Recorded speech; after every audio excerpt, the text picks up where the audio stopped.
Oi pessoal, bom dia, boa tarde, boa noite. Espero que todos vocês estejam bem, né? Vamos começando então a nossa aula dessa semana de estudos literários 1.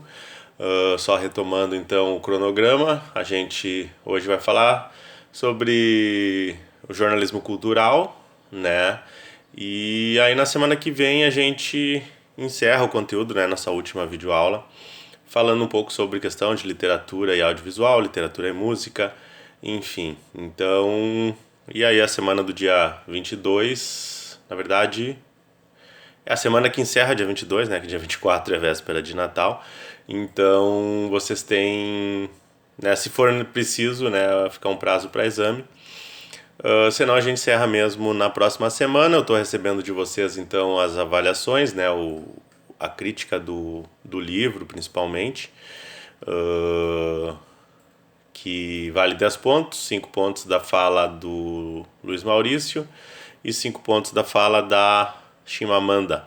Então aí fecham 10 mais os 10 da crítica do livro e aí divide por 2 da média final de vocês. Então, hoje, como eu falei, a gente vai falar sobre uh, jornalismo cultural, né, baseado principalmente nesse livrinho aqui do Daniel Pisa, né, jornalismo cultural, que é da editora da Contexto, né, que tem uma coleção que tem os várias especificidades e especialidades do jornalismo. Então, tem jornalismo esportivo, jornalismo cultural, jornalismo político, né? Tem aquele livrinho do Manual do Freela, né? Tem o Segredo das Redações do Leandro Fortes, tem a Arte de Fazer um Jornal Diário, que foi um dos primeiros, lá do Ricardo Nobla, enfim, e o Daniel Pisa é o autor que escreveu sobre jornalismo cultural. Eu sistematizei aqui em alguns slides, que aí eu vou postar para vocês, né? É bastante coisa, né? Então talvez não dê tempo, né, de falar tudo. Então o que eu não incluí aqui na fala do vídeo, né, vocês podem ler nessa sistematizaçãozinha aí que eu fiz para facilitar aí a vida de vocês, para, né, vocês terem acesso a esse conteúdo. Então, vou me ater mais aqui no vídeo em relação à história mesmo, né? Até chegar à contemporaneidade, né? E o Daniel Pisa vai colocar justamente que não se tem uma data exata, né, de quando nasceu o jornalismo cultural, mas um ano importante é 1711, né, que foi fundada a revista inglesa The Spectator, né, que surge com essa finalidade de justamente de tirar, né, a cultura, a filosofia dos gabinetes, bibliotecas, daquela ideia mais de erudição e trazer para a população. Claro que é como eu digo quando a gente trabalha com história da imprensa, história da mídia, que tem que se considerar o período, né, Europa, 1711, né, então ainda é uma fase em que o mundo ocidental, né, é majoritariamente formado por uma população analfabeta, né? Os índices de alfabetização ainda são baixos, então ainda é um material que vai circular mais numa elite econômica, cultural, política, enfim, daquele período. Mas é não é um primeiro exemplo, né, de que se trouxe questões de cultura para o público de maneira geral. Então o Pisa vai colocar justamente isso, que essa revista ela falava de tudo, né? Livros, óperas, costumes, festivais, música, teatro, política, etc. Que aqui, claro, o foco da disciplina é mais a literatura, mas o jornalismo cultural também abrange outros, né, outros elementos da cultura, né? Como, por exemplo, a música, o teatro, o cinema, enfim, né? Não é só livros, mas talvez aqui fique parecendo que a gente está falando mais de livros porque a disciplina é justamente sobre estudos literários. Então, também começa a se ter uma preocupação, começa a se colocar também questões como costumes, modas, né, que é o que também, de certa forma, acaba tendo esse é o berço, né, daquilo que hoje acaba se tornando algo mais corriqueiro até, né, quando se fala. Porque às vezes o jornalismo cultural hoje ele é confundido não, ele é também abrange, de certa forma, o entretenimento, né, porque muitas vezes os jornais aos poucos foram trocando os cadernos de cultura para substituir por uma ideia de entretenimento, né? Programação da TV, série, horóscopo, blá, blá, blá, blá. Então, claro, a gente vai falar disso um pouquinho mais para frente. Então, voltando para a história, né, apesar dessa data de 1711, né, ele vai colocar como os ensaios de Montaigne, né, o filósofo francês de 1580, né, até eu tenho ali algumas edições, como o primeiro autor que vai ter essa característica do que no sentido que aqui no Brasil a gente dá de crônica, né, que José Marquês de Mello vai trazer o conceito de crônica como um gênero do jornalismo opinativo, mas que nos outros países a palavra crônica tem uma conotação mais de reportagem, mas no sentido brasileiro, né, o Montaigne vai ser talvez o primeiro cronista, pelo menos que conseguiu se tornar clássico e atemporal, né? Então ele vai trazer essas coisas do mundo mais... histórias mais cotidianas relacionando com questões mais filosóficas, mais eruditas, né? Então esse é um autor também interessante. Outros grandes escritores... Aí aquela questão que a gente já falou, né, de escritores que trabalharam também em jornal, mas que também foram críticos literários, né? Alguns trabalharam como repórteres, outros produziam romances, folhetins, mas esses que ele cita aqui foram críticos também, né? Como Voltaire, Daniel Defoe, né, romancista, Rousseau, francês, né? Principalmente ele vai citar muitos franceses, né? Porque era muito forte até hoje, né? A França tem uma pegada de jornalismo cultural mais forte até do que a maioria dos países, incluindo aí os Estados Unidos.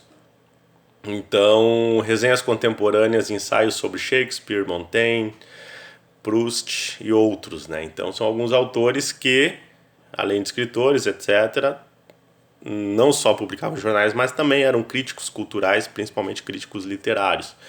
E aí no Brasil o jornalismo cultural ganha força no final do século XXI.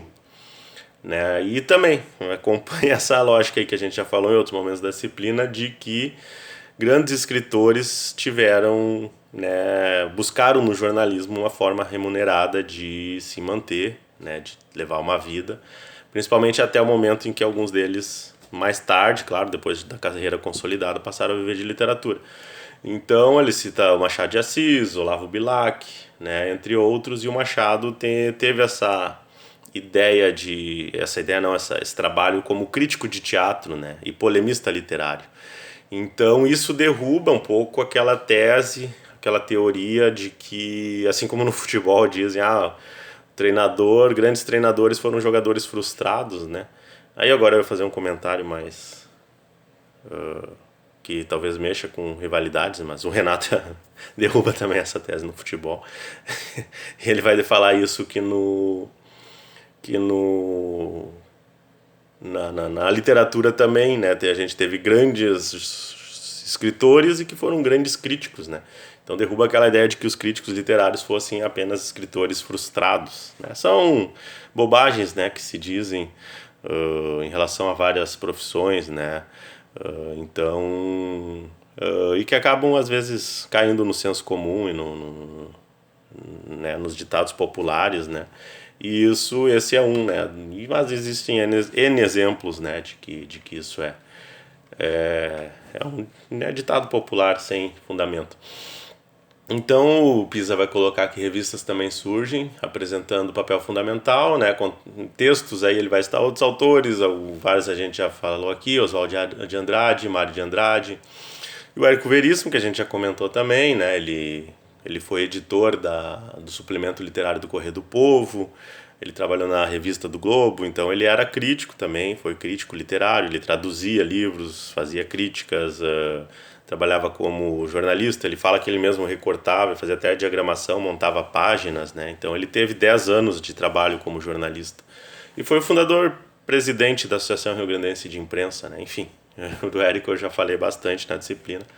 Então vamos seguir adiante. Lima Barreto é um nome muito importante porque ele escreveu, por exemplo, as recordações do escrivão Isaías Caminha, publicados em jornal, né, e satirizando a ignorância que ele via dentro das redações. Então ele fazia uma crítica ao jornalismo da época, tanto é que ele tinha que publicar com um pseudônimo, né, porque senão boicotavam ele, né. Então a biografia do Lima Barreto é espetacular, né, jornalista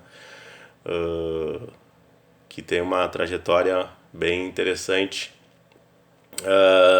Aí o Pisa vai falar também sobre a New Yorker, que é outro veículo importante, principalmente nos anos 40 e 50, né? A New Yorker é uma referência no jornalismo cultural, na história do jornalismo cultural ocidental. Só para se ter uma ideia, foi a revista que publicou, né, o livro Hiroshima, do John Hersey, que ele escreveu foi a primeira abordagem sobre uma perspectiva humana, né, da bomba atômica atirada em Hiroshima pelos americanos, que até então a mídia se referia sempre fazendo piada, né,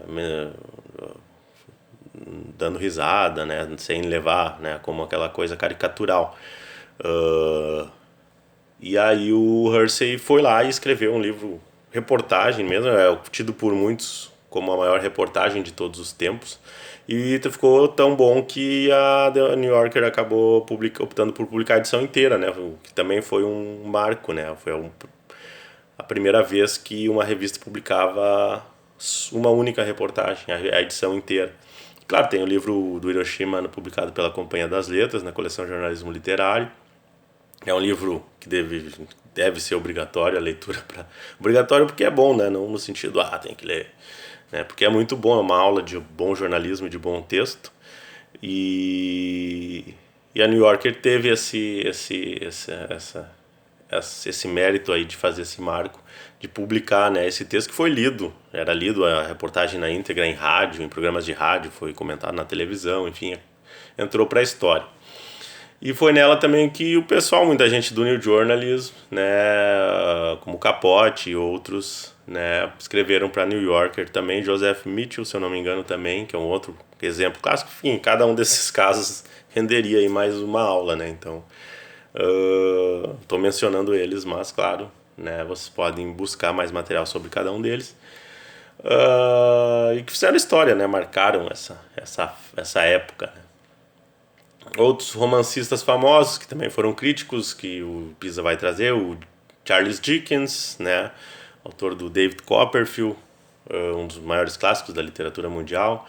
Jack London, autor de vários livros famosos, o Caninos Brancos é um dele. O meu preferido é o Martin Eden, que nem é tão famoso, mas é um livro absolutamente genial, muito bom. Hemingway, né, George Orwell, além dos próprios autores do New Journalism, que a gente já comentou aqui, Talise, Wolfe, Thompson, né, que escreveram para Rolling Stone, para Playboy, para outras revistas da época. Na Europa também a crítica tem amplo espaço, como na revista francesa Le Monde e La Musique, que são revistas fortes, né, até hoje. E também outros nomes famosos da literatura europeia mesmo, Umberto Eco, né, e outros aí que também foram grandes escritores e grandes críticos literários. A partir de 50, a crítica passa a ganhar mais espaço nos jornais e revistas semanais, né? Então até hoje as revistas semanais têm um espacinho lá dedicado para a cultura.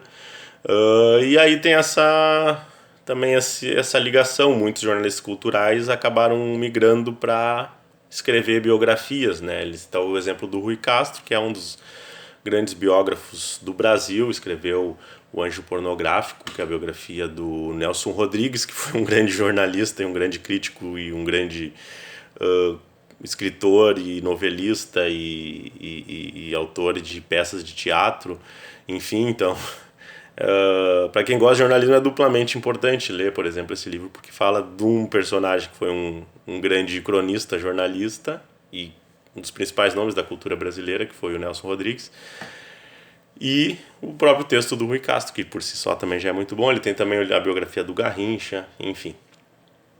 Aí ele vai dar uma pulada lá para a internet, mas depois ele volta para a história, né? Como a internet sendo essa plataforma, né, que permite que qualquer um, até independente de ser jornalista ou não, tenha um espaço para fazer críticas literárias, culturais de maneira geral. Aí entra, claro, aquele problema da representatividade que a gente já falou aqui. Os autores, mesmo todo mundo tendo a mesma possibilidade, os que acabam tendo vários acessos e que acabam daí concentrando automaticamente os anúncios, as verbas e os recursos de anúncios, acabam sendo, às vezes, os nomes que já são conhecidos da mídia tradicional, né, da grande mídia. Quer dizer, o sujeito... um exemplo foi o Paulo Henrique Amorim, até, que faleceu, né, se não me engano, há pouco tempo. Ele era jornalista, ele teve no Intercom, né, que ele comentou, ele era jornalista, foi da Globo, daí acho que foi pra Record ou pra Band, não tenho certeza. Mas aí lá ele fazia o trabalho dele de jornalista, ele tinha na internet o site dele em que ele comentava coisas que não tinha espaço ou não podia comentar no veículo. E, enfim, claro, o nome dele em si só já é conhecido, então ele não precisa, não que não precise, mas não precisa tanto quanto alguém que não tem ainda nenhum nome, né, no grande público. O fato dele ter o nome dele ligado há muito tempo com a Globo e depois com outros grupos, né, faz com que muita gente acompanhasse os textos dele independentes, vamos dizer assim. Enfim. Atualmente ele vai fazer essa crítica, então, em relação a essa ideia de crise, né? Ele meio que critica também essa coisa da nostalgia. Antigamente só que era bom, né? Ele vai colocar que tem coisa boa. Claro que com a questão da internet tem muita coisa, mas tem como tu separar o joio do trigo, como tu peneirar ali e tirar coisas muito boas no meio de tanta coisa e de tanta coisa ruim que tá ali no meio também. Então, enfim, infinidade de sites fake, etc., sem credibilidade, sem confiabilidade, uns com texto péssimo, né, etc. Então, mas tu tem como, tem muita coisa. Antes, claro, os veículos eram limitados, tu via aquilo só que chegava em ti, nas revistas e nos jornais, e que era mais selecionado mesmo, né? O Chateaubriand, que era o dono dos Diários Associados, que era o grande conglomerado, claro, ele contratava os melhores. Então, chegava a nata, digamos assim, do texto literário e da crítica literária para o público. Então ficou essa imagem, não, aquilo lá era bom, o que a gente tem hoje não. Claro que hoje tu tem que pesquisar, correr atrás, e às vezes os veículos, né, os veículos jornalísticos acabam sendo esse filtro, né? Tu entra lá, pega os colunistas da Folha, são difícil, a maioria deles são muito bons, né? Tem um grande repertório, né? Escrevem muito bem, enfim. Então os veículos ainda fazem esse filtro assim e aí se tem muita gente boa, né? Então ele critica essa ideia de que só o passado, livros antigos, só os clássicos são bons, só os críticos de 20, 30, 40, 50, 100 anos atrás que eram bons. Não, né? Tem muita coisa boa ainda. E hoje, claro, daí tem essa crítica da ideia da audiência, né? Ele vai colocar também aí ele vai fazer algumas críticas em relação mais à contemporaneidade, né? Como muitas informações e também como às vezes a falta de crítica no sentido de apontar falhas, né, das obras. Às vezes é aquela coisa só excelente, bom, muito bom, né? Às vezes é aquela coisa comercial, a editora tem um anúncio na revista e manda o livro, e aí o crítico está submetido a isso, e aí ele não vai criticar de verdade a obra, ele vai mais ou menos, na pior das hipóteses, vai dizer sobre o que trata e vai dar 4 estrelinhas, se for muito ruim vai dar 3, coisas mais nesse sentido. Então aí ele volta para a história, fala da revista Cruzeiro, que é uma revista super importante e que era dos Diários Associados, né, a partir de 1928, que foi uma referência no jornalismo cultural, publicou textos Vinícius de Moraes, Raquel de Queiroz, Milo Fernandes, enfim. Crônica, ele vai falar também sobre a Crônica, que tem essa obra aí que se chama Opinião no Jornalismo Brasileiro, do Zé Marques de Mello, em que ele vai falar sobre a crônica no Brasil. Então ele vai citar Carlos Heitor Coni, Rubem Braga, João do Rio, Graciliano Ramos, enfim, tem uma lista gigante aí. O Pasquim, né, foi também um veículo muito importante. A gente fala muito desses veículos na disciplina de História da Mídia, né? E tem um tópico lá que é a História do Jornalismo Brasileiro. E tem também a DCG, né, de História do Jornalismo Brasileiro. Aqui eu tô dando mais essa pincelada falando que são referências no jornalismo cultural. Então tem outros cronistas, depois surgiram Marcelo Rubens Paiva, Carlos Heitor Coni, né, muitos outros. Então a gente tem ainda hoje, né, muitos bons cronistas, colunistas, críticos, né. Claro que é aquela questão do clássico, de repente daqui 50 anos vão olhar para eles como algo mais do que a gente olha hoje, né? Inclui temas mais gerais, né, na década de 90, como gastronomia, design. Então, nos anos 90 começa, né, principalmente a ter essa inclusão, às vezes de design, como eu falei, outros temas que fogem um pouco daquela ideia de cultura mais tradicional. E aí tem também essa dicotomia, né, elitismo versus populismo, né, então o que é cultura, né? Por exemplo, a Zero Hora durante muito tempo no impresso, agora não sei, né, como é que tá a questão do impresso, mas ela tinha o caderno de cultura, que aí vinha mais livros, mais, como nessa foto da capa aqui, mais música mais clássica, mais algo mais cult, digamos assim. E o segundo caderno, que aí vinha novela, vinha cinema, vinha horóscopo, vinha quadrinhos. Então tinha essa divisão, né? O popular e o erudito, digamos assim, uma ideia de elite. Até teve uma pesquisa, foi feita por um aluno da PUC uns tempos atrás, que mostrou que muitos leitores da Zero Hora não liam o caderno de cultura, mas achavam indispensável pela, né, imagem de ser um jornal, né, que daí tinha a ideia de ser cult, etc. Então o Pisa ele critica também essa falta de crítica, como eu comentei antes. Ele vai dizer que esse olhar crítico também se adquire com o tempo, quer dizer, com a experiência do jornalista, leitura, bagagem, viagens, etc.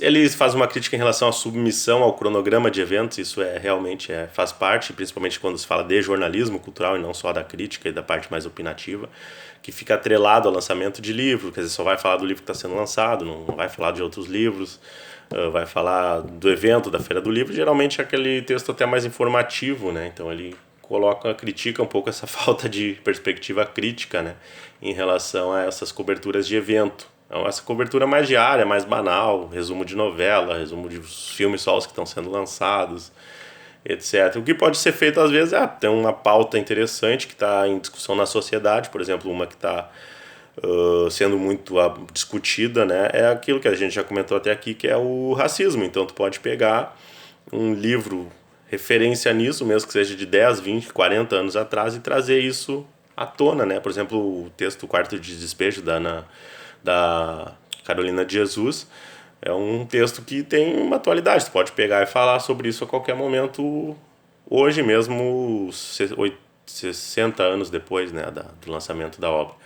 Então, ele vai dizer que também temas eruditos podem ser tratados com maior leveza. Questão internacional versus nacional, ele dá aqui como sugestão um equilíbrio, né?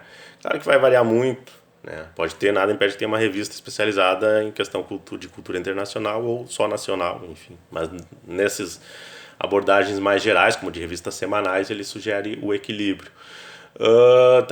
E aí ele vai citar 3 males: o excesso de atrelamento à agenda, o tamanho e a qualidade do texto, que reduziu muito, como eu falei, ficando puramente informativo, e é uma marginalização da crítica, né? Então sempre secundário aos anúncios e submetido a isso que a gente comentou antes. Ele vai citar então um ponto importante para vocês, que é a questão do repórter cultural, que ele deve ter então sabedoria, que inclui viagens, vivência social, conhecimentos gerais, leitura, sem ser muito professoral, erudito, mas atento às ideias, senso de notícia, variedades, né? Não ficar só em um tema, e personalidade, né? Primeira pessoa para colunas de opinião é obrigatório praticamente, né? Então, ter a marca pessoal, né, do jornalista no seu texto. Então, eu vou colocar aqui esses pontos nos slides, então, para vocês poderem também ler. Esse é um resumão, né, do livro do Pisa, que dá conta aí desse tópico da aula de hoje. E aproveitar esse um minutinho que sobrou só para dizer que eu esqueci no vídeo da última semana de mencionar um livro importantíssimo do Hunter Thompson, mas que é da era pré-Gonzo, né, dele, da fase pré-Gonzo dele, que é Hells Angels, que é um clássico, e que tem também publicado na LPM. Eu não mencionei ele quando eu falei dos livros dele que foram traduzidos para o Brasil. Tem na LPM, também é uma aula de livro-reportagem. Ele andou 1 ano com a gangue de motociclistas e escreveu esse livro. Então seria isso por hoje, fiquem bem e voltamos para a última aula na semana que vem. Um abraço.